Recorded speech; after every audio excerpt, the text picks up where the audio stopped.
Hello all, today we are going to solve three problems. These are called My Calendar 1, 2 and 3. These three are very similar problems and can be solved with just one line of change in the code. And there are multiple ways to solve this problem. I'm going to show you algorithm called line sweep algorithm. Uh, let's see what the problem states.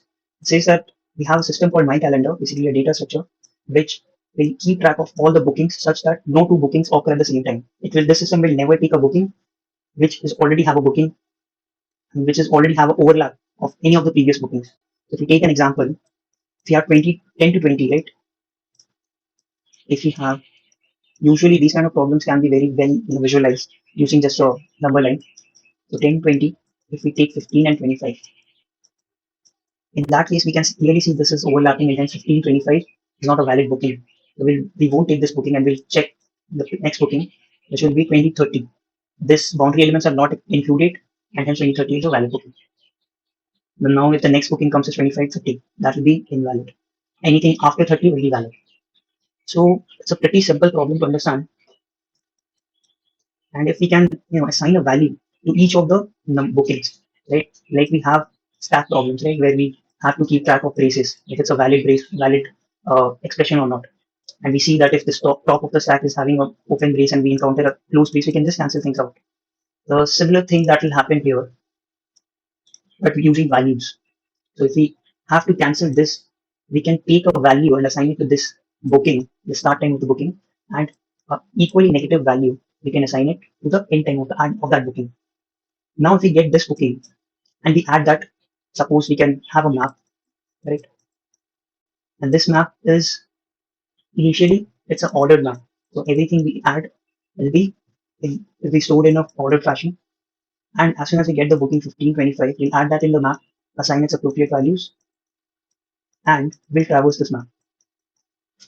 If we traverse this map and we reach a point where the start time is encountered, in that case, we'll just see and we'll keep track of the sums.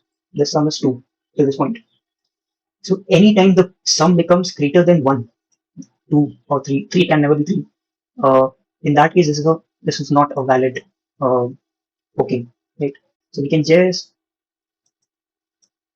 reduce this start time 15 minus minus. We can remove it from the map because it's not a valid booking. We won't be keeping track of it. We won't even consider this as a booking.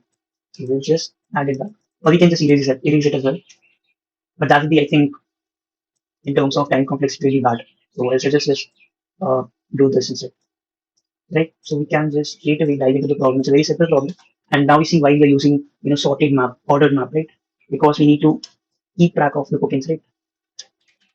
We can read the map, initialize it, and here we can take a sum.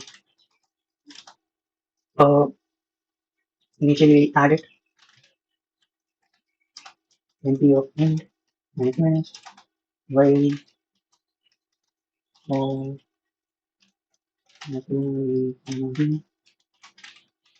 basically we are adding b, and every time we add, we check if the sum is greater than 1. If it is, then remove this booking. Plus and return false, this one, otherwise return true.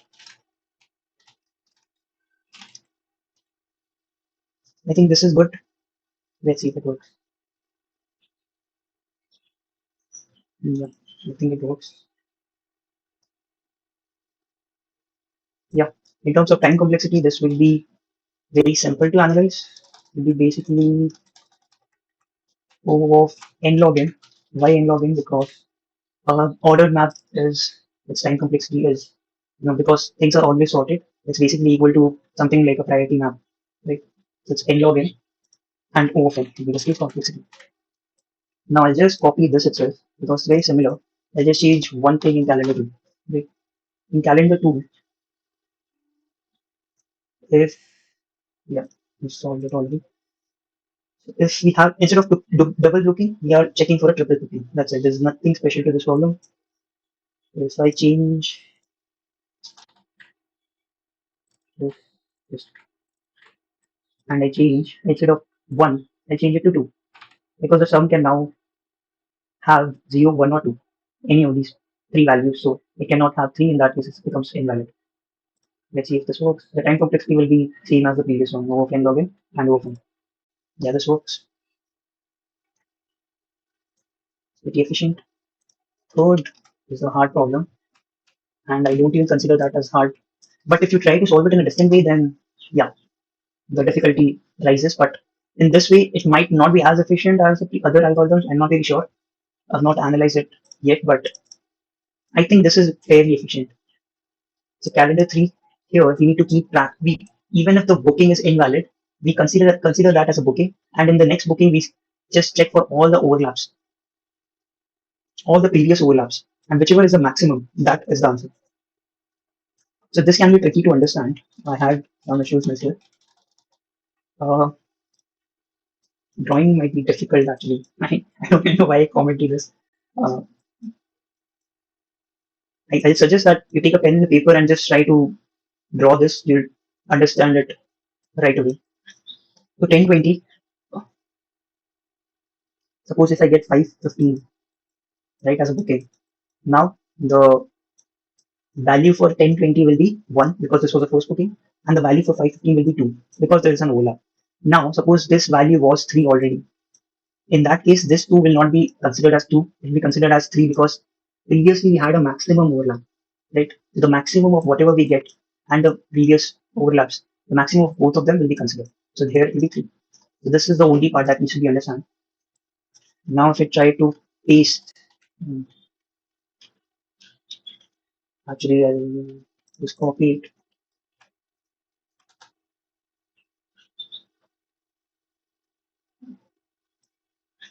or let me just reset it back. Set, submission.